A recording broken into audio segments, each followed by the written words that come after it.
A group of young actors who are dramatising the tragic end of the Leeds Pals on the first day of the Somme in 1916 have been on a journey to see the place they fell. The cast, many of whom are from Yorkshire, visited the Western Front to pay their respects to the real people who inspired their characters. Olivia Richwald joined them.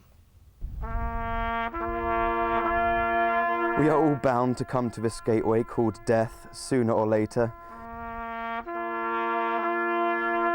Whether it is sooner or later can really matter very little to any of us.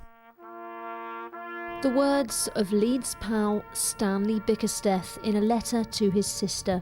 3 months later, he was dead. One of 250 Leeds pals killed on the first day of the Battle of the Somme. Today, 100 years later, these young actors are retracing their steps. They're a similar age to the men and boys who died. This here, where we're standing, is where they went over the top. This is the no man's land. This is where the Leeds Pals fell. We've got so many Yorkshire kids in this show, and they're suddenly going, wait a minute, if I'd have been born 100 years ago, it might be me having to go over the top into the glaring sun. They didn't stand a chance.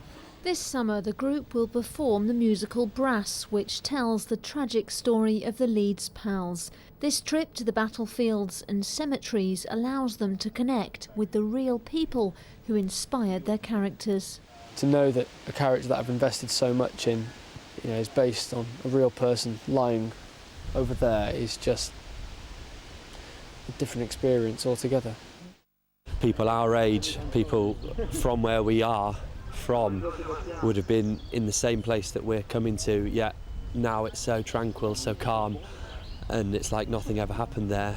I also think about their wives and their families, of every single grave that we saw and every single man. It's just so much heartbreak and devastation in that time. It's just unbearable really to think about. It's hard. Just remember my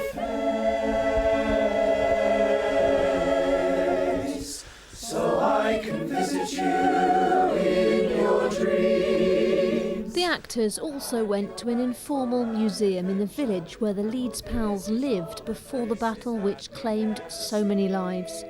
Resident Ghislain Lobel has spent his life searching for and collecting the objects they left behind. I think it's very important to bring the village back to life, to teach people and young people what the village was like during the First World War.